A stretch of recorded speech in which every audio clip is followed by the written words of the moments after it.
Hey, what's going on, everyone? How you guys doing? My name is Matt Jarbo. Welcome to Milk Card Mysteries, episode number 29. This time back on YouTube with an actual face cam. I know this is a thing. If you guys are listening to this in the audio podcast, currently available on iTunes and Spotify, soon to be Stitcher, Google Podcasts, generally anywhere podcasts are found. I prefer Anchor FM / Milk Card Mysteries. That's the official hosting platform, as you guys can send in your voicemails, or if you'd like to help support the show financially, you can do that there, as well as heading over to patreon.com / Matt Jarbo. But then again, I don't want to pimp that right off the bat.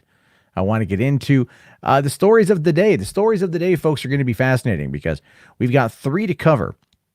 We have the story of a missing 14-year-old girl out of Colorado who potentially may have been sex trafficked twice, which is interesting. The story of a mother who has been charged with sex trafficking. I don't know if it's her own kids or someone else's kids, but there's definitely something happening there, especially when you look into her Facebook page and you start to realize, oof, she might have been into some stuff. And then coming out of Spain, we have got the story of a teenager, a 19-year-old woman who allegedly killed her mom and then just lived in the apartment with the rotting corpse for approximately 4 months before finally being caught. I know, it's a wild ride here on Milk Carton Mysteries. It's always something new. It's always wild.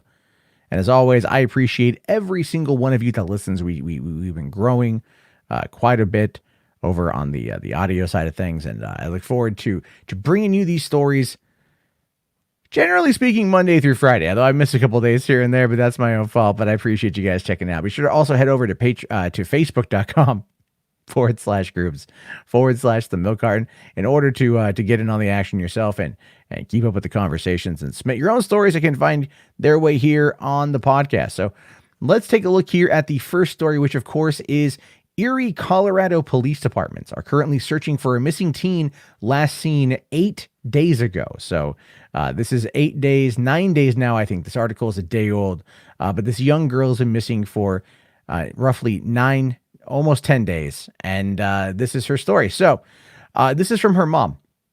Robbie Sue put on Twitter that her daughter Skyler has been missing, that no one has seen or heard from her since Sunday. I miss her and I just need to know she's safe. Please, please, please, if you see my daughter, please help. She's only 14 and was a victim of a pretty horrific crime that is very likely associated with her being missing. If you see her, please let the Erie police know. 303-926-2800. I'm just going to say that one more time. 303-926-2800. If you happen to come across any information about Skyler, you can see a bunch of different images here for her to give you an idea of what she might look like. These are relatively recent, especially if you're watching this on the YouTube. But anyway, the local Erie Police Department, they've put out their own missing persons bulletin saying the Erie Police Department is asking for the public's help to find Skylar Laituri, 14, last seen at 9:30 p.m. on August 16th, 2020. She's approximately 5'4", 105 pounds with blue eyes and blonde hair. She was last seen wearing a black hoodie and shorts with white trim. She may be wearing glasses. And you see here on the images, she's got kind of the big librarian glasses with a black trim or black and gold trim. The quality of the images, unfortunately, are a little bit on the low side, but still, she does have these very unique looking glasses for a 14-year-old. And they say if you have any information on her whereabouts, call the Erie Police Dispatch at 303-441-4444. So people have been looking for her now for 9-10 days. And the story has taken a bit of a weird turn. And I called attention to this long post posted by Robbie Sue, her mother, June 12th, 2 months before she went missing. And it's interesting because of the story that gets laid out here. I'm going to read this for you because you guys have got to hear this.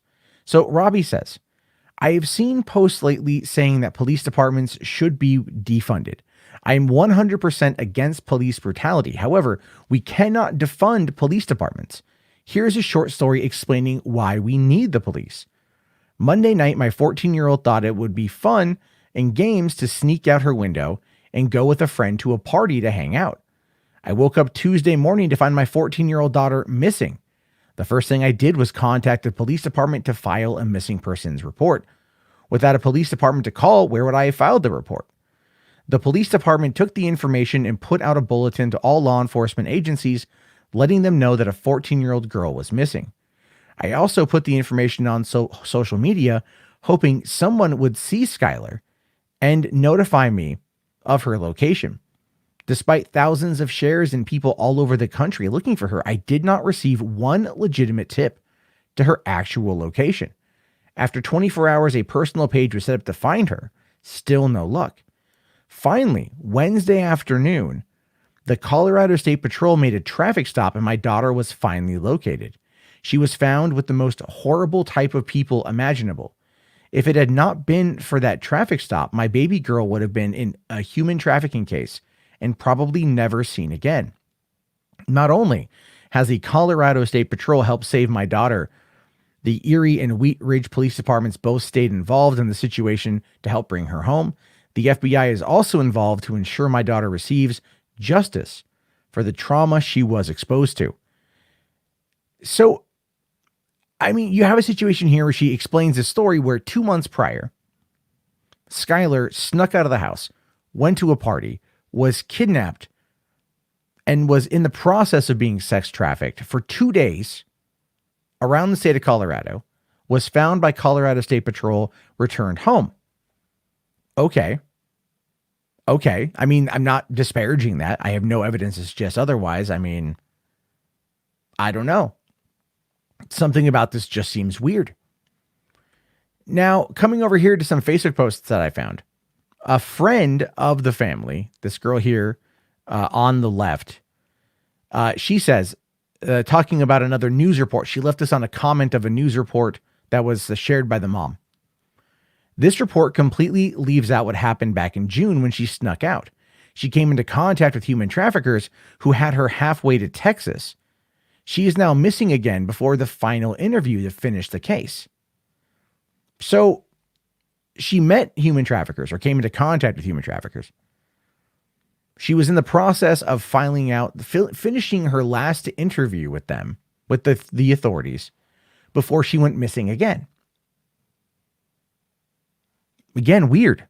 It's just weird. Now her uncle's fiance posted this on Facebook, saying it has recently been brought to my attention that Mokospace is a hotspot for pedophiles.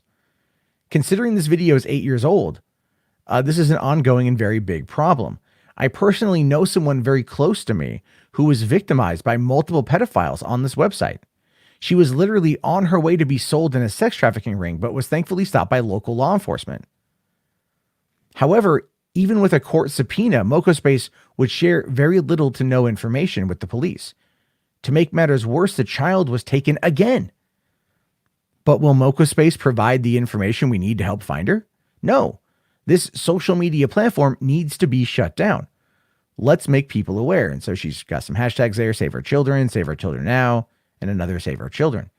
Well, the thing is, I've never heard of Mokospace. So I looked it up. Mokospace just says chat and meet new people. It's a mobile app. Join over 100 million people in public chat rooms, group chat, and private chat, and download the free app to get started.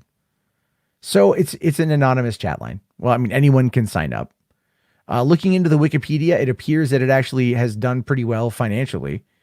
And another person in a Facebook group that I'm in was able to post a screenshot of what the rooms look like. There's flirting near me, lobby, 30s, 40s, 50 plus, flirting, Latinos, African-American, LGBTQ, gamers, international, more. I'm sure there's a whole wide variety of chat rooms, but it doesn't seem like a place for teens, at least from this particular screenshot. So I don't know. I Googled Mokospace, didn't come across anything really since 2012 in regards to sex trafficking. Not to say that it doesn't happen, but there's been no reports since then. The brother's fiance or the uncle's fiance is an interesting point of discussion because we don't know what's going on right now with Skylar. Some people have speculated that she has run off before this final interview because she was making the whole thing up and she doesn't want to get caught. I find it to be interesting that she was taken again, if that is what's happening. And I'm not going to sit there and say that she hasn't been taken again. I have no idea. But looking at the evidence as it presents itself, something about this feels amiss. Something about this feels off. Now, I've said that before, and I will say that again. And I said that before with the missing persons case, and I thought like this dude killed this girl. Turns out they were both alive. They just stole a car. I don't know what's happened to them since then, but I know that they're alive. So that's good. I could be wrong here. So I need to be careful. But if you have any information on Skylar here, if any of these images look familiar to you, if her description sounds familiar to you, please contact the local police department and let them know, because her mom every day posts a post about this. So her mom is losing her mind. So if you know anything, say something and bring this little girl home. So let's talk about this story coming out of Fayetteville, North Carolina, where a woman has been charged with human trafficking and promoting prostitution. And yeah, like I said before, diving into her story a little bit, you can kind of see what's going on here. So, Fayetteville woman has been arrested and charged with sex crimes involving human trafficking and promoting prostitution involving a minor. Deputies with the Cumberland County Sheriff's Office arrested Crystal Nobles on Wednesday. Officials said she recruited a minor to conduct commercial sex acts for money. They also said that Noble posted photographs of the child on social media sites to solicit customers. But that's terrible. And the thing is, like I said before, we don't know if it's her child or another child. She has 3 children. One of them is a younger female. The oldest one's a female. That much I know. And we don't know who it is yet. Now, in addition, the authorities are saying that drugs were used to control the minor to engage in the sex acts. Money exchanged for sex acts with the minor was controlled by the defendant and used to pay for hotel room and drugs. Interesting. Nobles, well, I mean, it's terrible. Don't get me wrong. I say interesting is because it's like if your profits are just going to get more drugs and hotel rooms, this wasn't a very profitable enterprise, even though it's disgusting. Now, she was placed in the Cumberland County Sheriff's Office Detention Center under a $100,000 secure bond, and she has her first court case today. And they are asking if anyone has any additional information. The Cumberland County Sheriff's Office is available at 910-323-1500. That is 910-323-1500. So this is where things get a little bit interesting. And this is where the internet detectives get a little bit of work done. So they happen to find Crystal Noble's Facebook page, where she goes under the name Chrissy New. And she's listed as being self-employed. So yeah, we can kind of figure out what that self-employed is, especially, well, first off, I want to say this is a little bit of a creepy, my slides are out of order, but this is a little bit creepy here. On June 20th, she started a fundraiser for St. Jude's, saying, want to help me in supporting a good cause? I'm raising money for St. Jude's Children Research Hospital, and your contribution will make an impact. Whether you donate $5 or $500, every little bit helps. Thank you for your support. I've included information about how to get to them. So, yeah, she's been busted for sex trafficking a minor. And 2 months ago, she was trying to raise money for sick kids. Interesting. I just find that to be interesting. But here's where we talk about the prostitution. So underneath one of her photos, the photo that's on the main page of her Chrissy New page, her profile pic, there is a post from her that says, I want to see you so bad, call me. And then it gives a number. Now, underneath that, you have got a number of people, a number of men saying, I'm ready. Or there you all puckered up and ready to kiss, because the photo of her is making kind of duck lips. That same person says, update with a smile. Another person just fires back 3 eggplant emojis, whatever that means. And then follows it up by saying, hit me up, baby girl. So it really appears that Crystal Nobles was a prostitute on Facebook, and she was using it as a way to sling herself I mean, even this one here, this one popped up on there a while ago. Some guy named William, I blocked out his last name, says, "Can you text me?" And he posts his number. And another one follows up by saying, that was 38 weeks ago. 3 days ago, someone found it and said, "She's locked up for child sex trafficking. Doubt she gets back to you soon." Another woman chimes in and says, "Why on earth do you need this woman to contact you? I hope not for her illegal activities." William, who has kind of just a standard boilerplate account, meaning like there's no profile pic, responds and says, "Don't know this is, but I don't know any activities. I was contacting for a furniture sale. Probably wrong number. Sorry."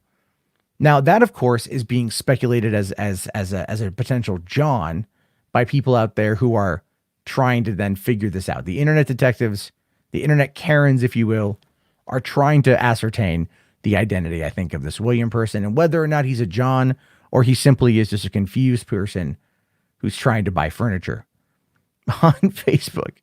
And maybe, I don't know yet. But when you look at someone like Crystal Nobles here and what she's accused of doing, recruiting minors for sex acts, feeding them drugs, probably alcohol, selling off their bodies in order to facilitate more drugs and more alcohol, or more hotel rooms, while also pimping it on Facebook. And I'm assuming that's the social media that the article was referring to. With this kind of situation, I believe that the FBI is probably involved. I'm hoping that as this story progresses, we do get more details.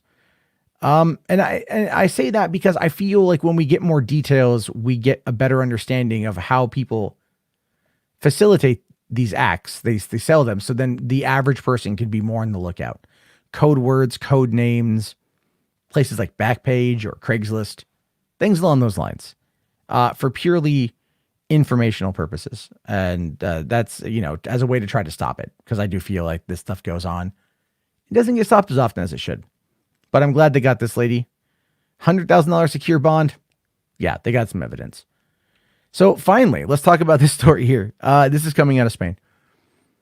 A teen kills her mom and lives with her rotting corpse in a bathtub for literally months until the neighbors complained of an unbearable smell. As you can see here, the young woman and her young mother in a selfie. So it says here that a teenager is accused of killing her mom and living with the corpse for months. Police discovered a 45-year-old mom's mummified body in a bath in a flat in Alcuadi, I can't pronounce that, somewhere in the Crespin, southern Spain. Officers believe that the woman, named locally as Anna, was stabbed back in April when residents were confined to their homes during the COVID lockdown. Her 19-year-old daughter, Teri, continued to live in the apartment alongside her mother's body.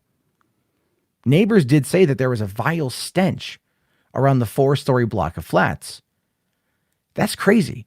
Like, everyone's locked down. You kill your mom, probably in a fight. They put her in the tub, and then they just let it sit for 4 months. That smell's got to be just ungodly.